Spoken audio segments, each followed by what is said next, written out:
ओम परमात्मने नमः। अब भगवान पीछे के 2 श्लोकों में कही हुई बातों को दृष्टांत द्वारा स्पष्ट करते हैं। यथाकाश स्थितौ नित्यं वायुः सर्वत्र गो महान तथा सर्वाणि भूतानि मतस्थानि त्युपधारय।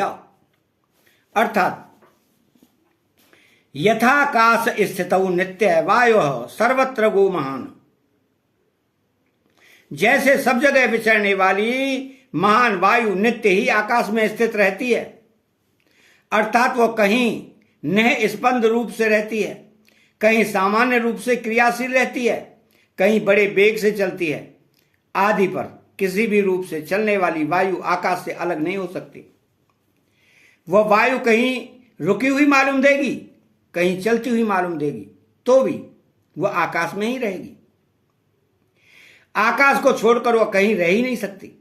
ऐसे ही तीनों लोकों और 14 भुवनों में घूमने वाले स्थावर जंगम संपूर्ण प्राणी मेरे में ही स्थित रहते हैं तथा सर्वाणि भूतानि मतस्थानि।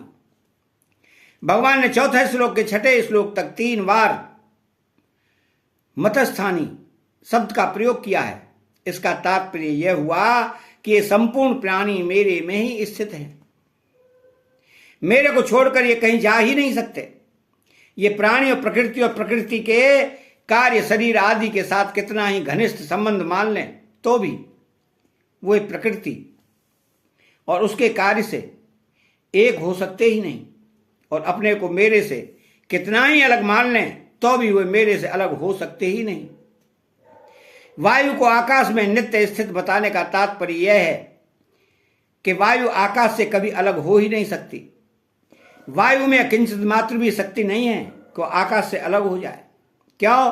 कि आकाश के साथ उसका नित्य निरंतर घनिष्ठ संबंध अर्थात अभिन्नता है।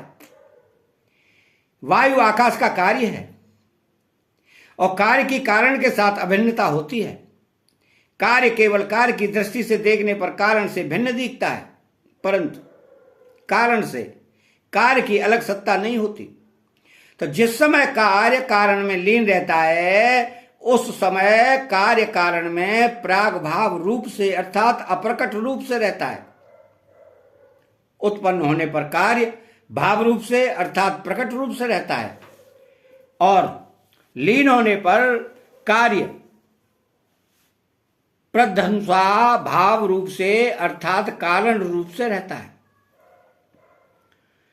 कार्य का प्रध्वंसा भाव नित्य रहता है, उसका कभी अभाव नहीं होता, क्योंकि वह कारण रूप ही हो जाता है। इस रीति से वायु आकाश से भी उत्पन्न होती है, आकाश में स्थित रहती है और आकाश में ही लीन हो जाती है। अर्थात वायु की स्वतंत्र सत्ता न रहकर आकाश ही रह जाता है। ऐसे ही यह जीवात्मा परमात्मा से ही प्रकट होता है, परमात्मा में ही स्थित रहता है और परमात्मा में ही लीन हो जाता है। अर्थात जीवात्मा की स्वतंत्र सत्ता न रहकर केवल परमात्मा ही रह जाते हैं। जैसे वायु गतिशील होती है अर्थात सब जगह घूमती है, ऐसे यह जीवात्मा गतिशील नहीं होता है, परंतु जब यह गतिशील प्रकृति के कार्य शरीर के साथ अपनापन में मेरापन कर लेता है तब शरीर की गति इसको अपनी गति दिखने लग जाती है। गतिशीलता दिखने पर भी यह नित्य निरंतर परमात्मा ही स्थित रहता है। इसलिए 2 अध्याय के 24वें श्लोक में भगवान ने जीवात्मा को नित्य सर्वगत अचल स्थाणु और सनातन बताया है। या शरीरों की गतिशीलता के कारण इसको सर्वगत बताया है, अर्थात यह सब जगह विचरने वाला दिखता हुआ भी अचल और स्थाणु है। यह स्थिर स्वभाव वाला है, इसमें हिलने डुलने की क्रिया नहीं है। इसलिए भगवान यहां कह रहे हैं कि सब प्राणी अटल रूप से नित्य निरंतर मेरे में ही स्थित हैं।